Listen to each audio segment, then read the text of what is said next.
I want you to close your eyes for just a moment and try to recall a very specific smell from your childhood. Perhaps it is the sharp metallic scent of a cold soda siphon, or the sweet lingering aroma of orange peels drying on a hot cast iron radiator in the dead of winter. Welcome back, my dear friend. Today we are going on a gentle, deeply nostalgic journey back to Hungary in the 1970s and 80s.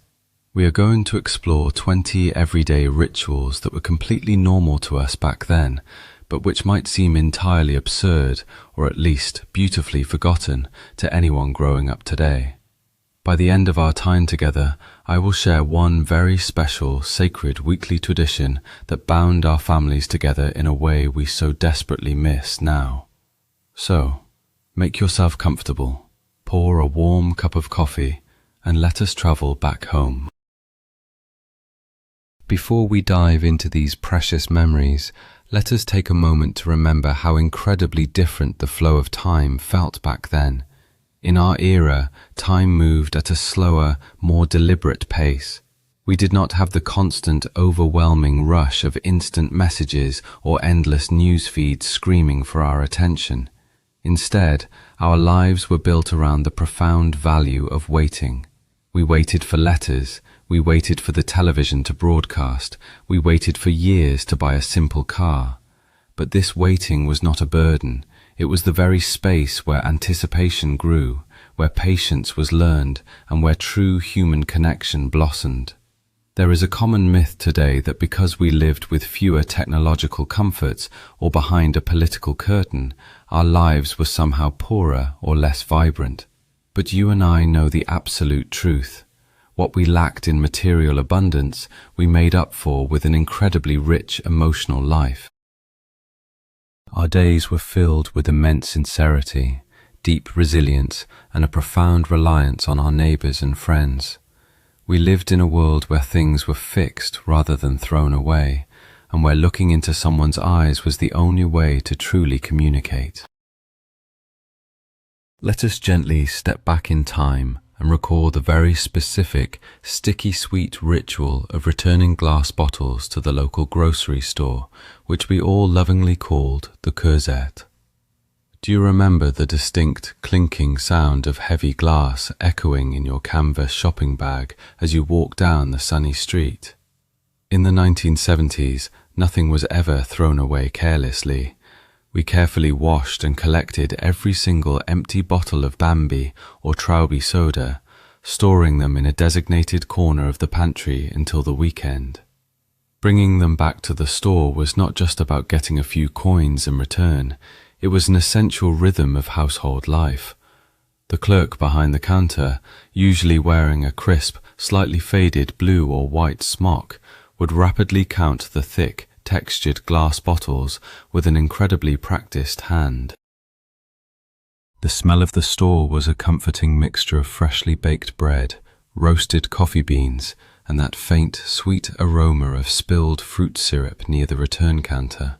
For us children, the magic was undeniable, because those returned bottles meant a handful of small aluminium coins that we could immediately exchange for a piece of sweet candy or a fresh scoop of ice cream.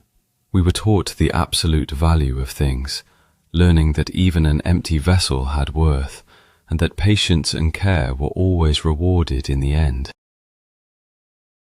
And now let us remember a ritual that simply baffles the younger generations today: the absolute television silence of Mondays.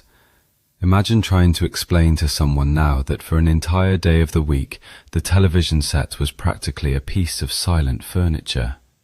In 1970s Hungary, Monday was officially known as the Day Without Broadcast, or Adásszünet. When you turned the heavy clicking dial on your wooden Videoton television set, all you would see was the static test pattern, accompanied by a continuous monotonous hum. But looking back, was it really a deprivation? Not at all. That forced silence was actually a beautiful disguised blessing. Without the flickering screen to distract us, Monday evenings became the time for genuine human connection within the family. Mothers and grandmothers would bring out their knitting needles, the rhythmic clicking filling the quiet room.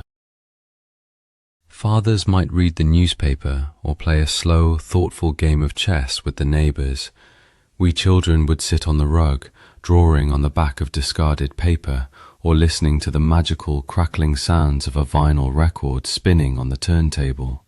The absence of television forced us to look into each other's eyes, to have long, uninterrupted conversations, and to simply be present in the warm, comforting quiet of our homes.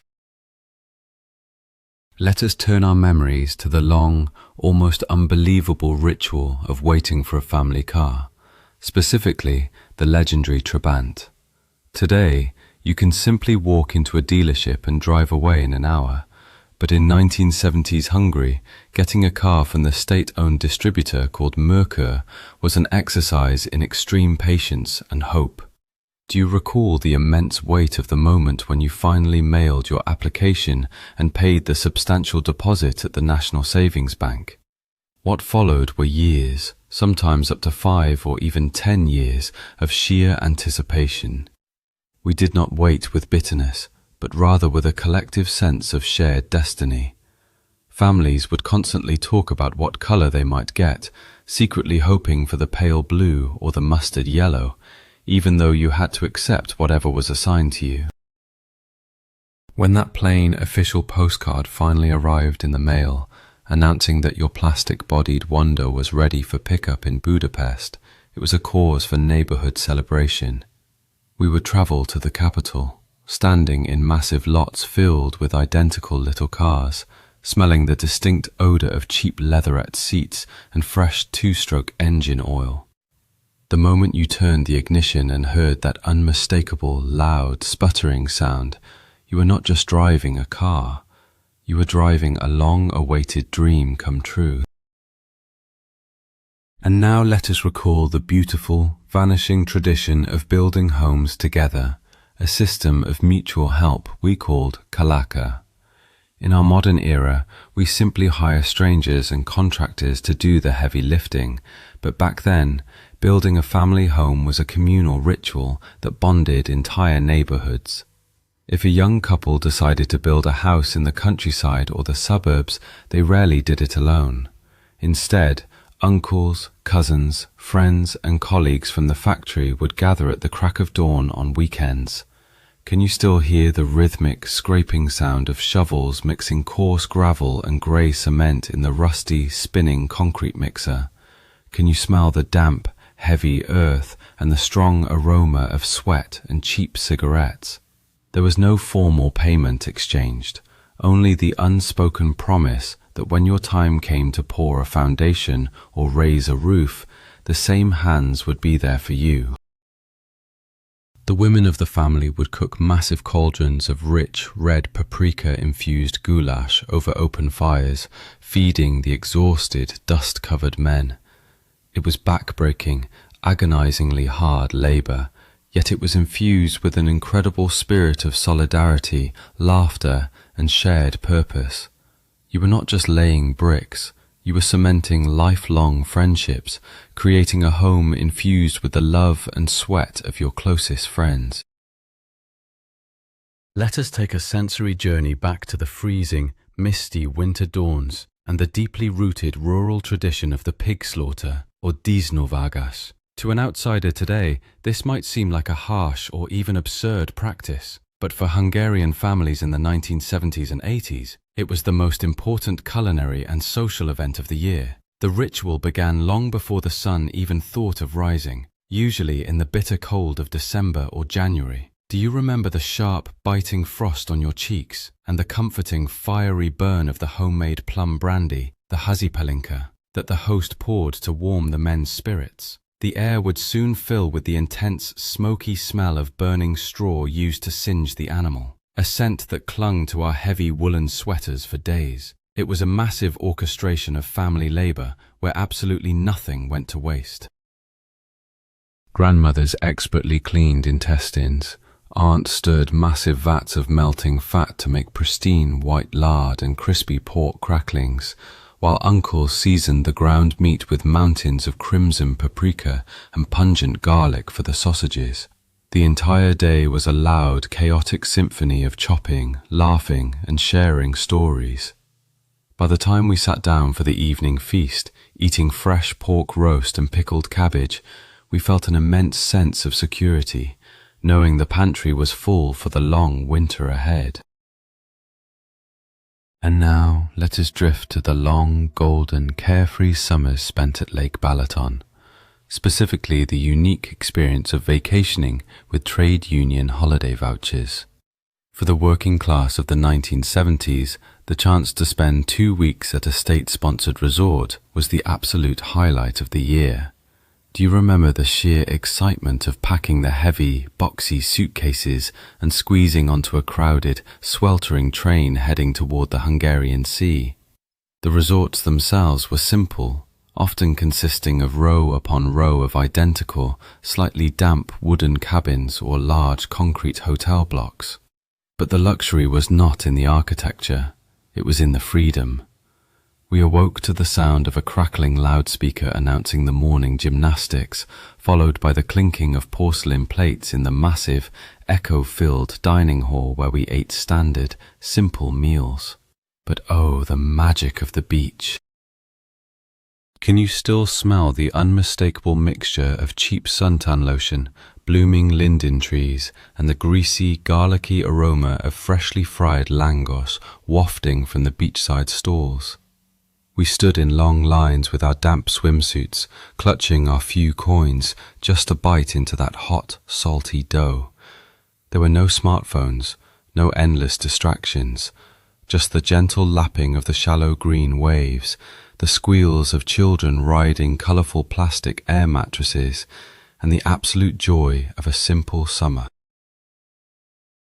Let us recall a simple kitchen ritual that brought a touch of sparkling magic to our everyday lives, making our own carbonated water with the heavy, metal soda siphon.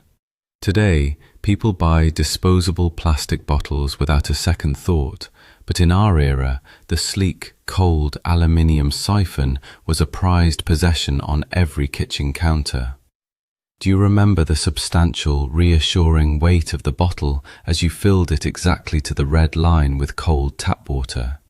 The true ritual, however, lay in the small, bullet-shaped metal carbon dioxide cartridges, the patrons. We would carefully slide one into the plastic holder, screw it onto the head of the siphon, and wait for that sudden, thrilling, hissing sound. As the gas rushed into the water, the bottle would become instantly, wonderfully cold to the touch.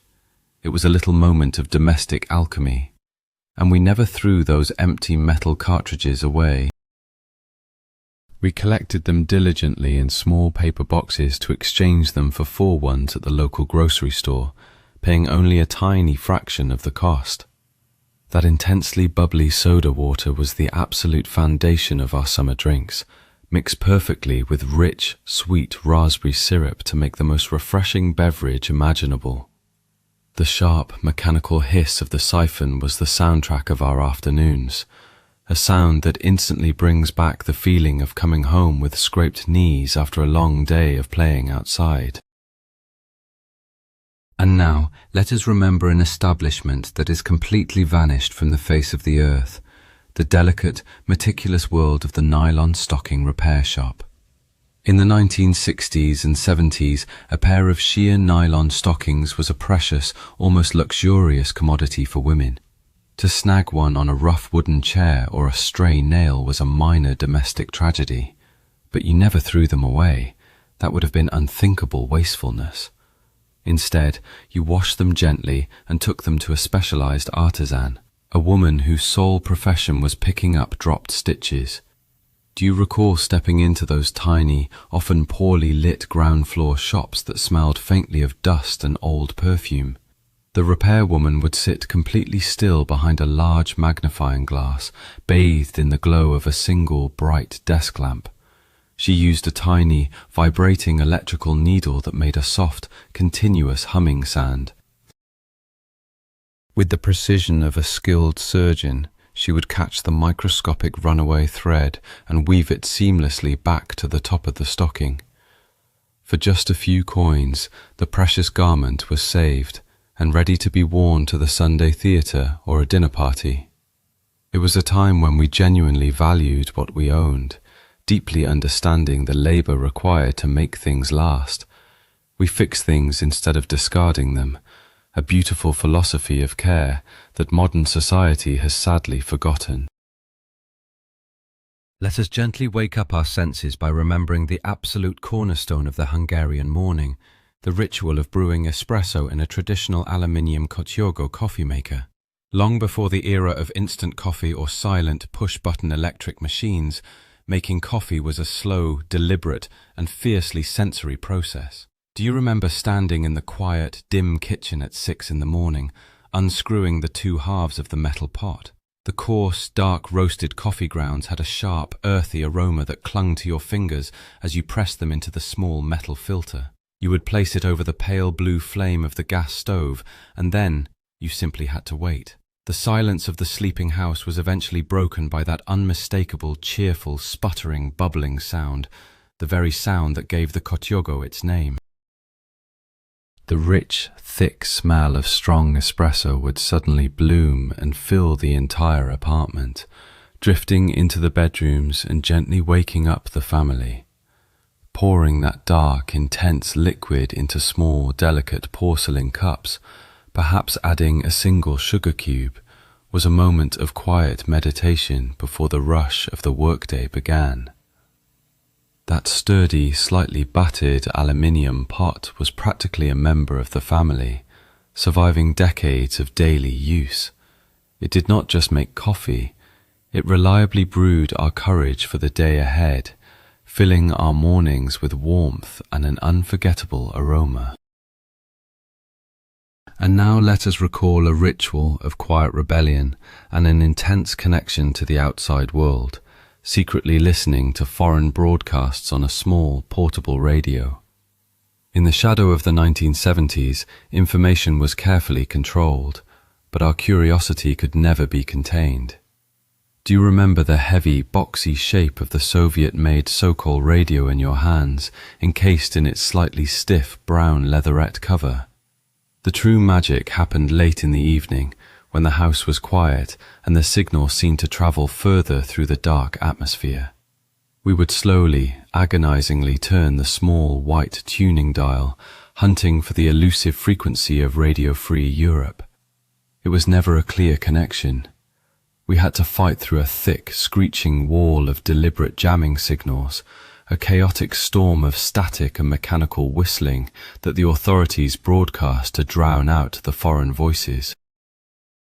Yet we pressed our ears incredibly close to the tiny speaker, holding our breath to catch fragments of uncensored news, forbidden rock and roll music, and messages from a world beyond our borders. The air crackled with a thrilling sense of secrecy and danger. In those dimly lit living rooms, leaning over a small plastic box, we felt an undeniable connection to a broader, freer world. It was a time when simply listening to the radio felt like an act of quiet bravery. Let us take a moment to honor the immense physical labor of wash day, centered around the iconic, roaring Haidu agitator washing machine. Today, washing clothes requires nothing more than pushing a single button and walking away, but in our era, it was a full-day, physically exhausting domestic marathon. Do you recall the humid, steamy atmosphere of the bathroom on a Saturday morning? The white, cylindrical machine stood in the center, vibrating violently as the heavy metal disc inside churned the hot, soapy water. The smell of strong, powdered detergent and damp cotton filled the air, clinging to the damp tiles. You could not simply leave it alone. We had to manually fish out the heavy, soaking wet clothes with a wooden stick, our hands wrinkled and red from the hot water. And then came the second act, the separate spin dryer, the centrifuga. Packing the wet laundry into that small metal drum was an art form. If it was slightly unbalanced, the machine would violently rattle and physically walk across the bathroom floor with a deafening roar, requiring you to throw your entire body weight on top of it to keep it still. It was exhausting, back-breaking work, yet there was a profound satisfaction in wringing out the clean clothes and carrying the heavy wicker basket to the courtyard or balcony. Seeing those crisp, bright linens blowing proudly in the afternoon breeze was a tangible reward for a hard day's work. And now let us remember the ultimate, humble taste of our childhood afternoons, the undisputed king of all snacks, the dripping bread, or zsíroskenyér. In today's world of endless, colourful supermarket aisles filled with processed sweets, it seems almost absurd that our greatest joy was a thick slice of bread smeared with pork fat. But oh, how deeply we loved it. Do you remember playing out on the street for hours, completely exhausted, with dirt on your knees and the sun warming your back? When hunger finally struck, we did not ask for complicated meals. We ran into the kitchen where our mothers or grandmothers would slice a massive, thick piece of fresh, dense peasant bread, the kind with a thick, dark, crunchy crust. They would generously spread snow-white pork lard over it, sprinkle it with a heavy pinch of coarse salt, and finally crown it with thin, crisp rings of sharp red onion, or perhaps a dusting of sweet red paprika. You took it outside, eating it on the run, careful not to let the fat drip onto your shirt. The combination of the hearty, chewy bread, the rich, savoury lard, and the sharp bite of the onion was absolute culinary perfection. It cost practically nothing, yet it provided all the boundless energy we needed to play hide and seek until the streetlights finally flickered on in the evening mist. Let us gently revisit the most comforting, unifying bedtime ritual of our entire generation, waiting for the evening fairy tale brought to us by the beloved television bear, the TV Maci. In an era before endless children's channels and tablets, there was only one dedicated time for us, a sacred 15 minutes right before the evening news. Do you recall sitting on the carpet, freshly bathed and dressed in your flannel pajamas, staring intently at the glowing screen? When that familiar, cheerful, plinking melody began, a wave of profound peace washed over the living room. We watched as the little, fuzzy brown bear brushed his teeth, put on his pajamas, and sat down with his tiny friend to watch the same fairy tale we were about to see. Whether it was the adventures of the Mezga family or the tales of the little mole, we were utterly captivated. But the true magic of the TV Maci was its absolute reliability. It was a gentle, unwavering routine that signaled the end of the day. When the bear finally turned off his television and went to sleep, we knew exactly what we had to do. There was no arguing, no pleading for 5 more minutes. We marched straight to our beds, our minds filled with colourful stories, feeling incredibly safe and held by a routine that millions of other children across the country were sharing at that exact same second. And now let us recall the heavy, deliberate process of making a phone call from a public yellow booth, a ritual that required actual physical effort and patience. Long before mobile phones lived in our pockets, communicating from the street meant hunting down one of those distinctive glass-panelled booths. Do you remember the heavy metallic squeak of the folding door as you squeezed inside?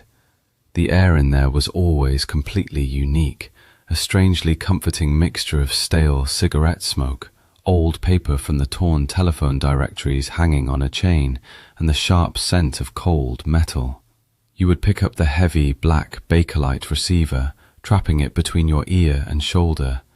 In the 1970s, we used a special heavy metal token called a tantush, and later large 2-forint coins.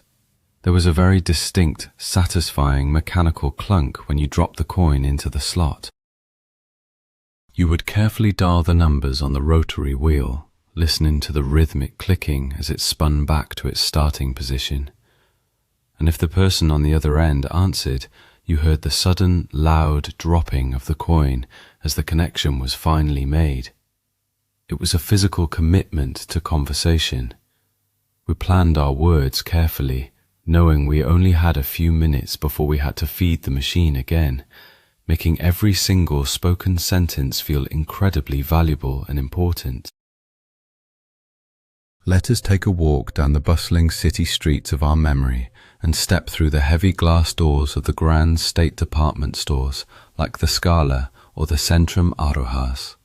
Today, massive shopping malls are entirely commonplace, but back then, visiting these multi-story palaces of commerce was a genuine full-day event. Do you recall the immediate, overwhelming wave of warm air that greeted you at the entrance, carrying the distinct, mixed scent of new leather shoes, strong, floral Soviet perfumes, and fresh cotton fabrics? For many of us, especially children from the countryside, the greatest marvel was not even the merchandise, it was the moving staircase, the escalator. We would stand at the bottom, holding our breath, timing our step perfectly to catch the ribbed metal stairs. The store was divided into strictly organized departments, with salespeople standing behind solid counters, calculating prices with lightning speed on wooden abacuses or clunky mechanical registers. It was a place where mothers meticulously examined the quality of winter coats, where school supplies were bought with grave seriousness at the end of summer, and where a trip to the top-floor cafeteria for a slightly stale slice of cake and a sweet, bubbly soda was the ultimate reward for hours of patient, tiring shopping. And now let us remember a seasonal ritual that perfectly encapsulates the absolute magic of scarcity, waiting for tropical fruits like bananas and oranges to appear just in time for Christmas.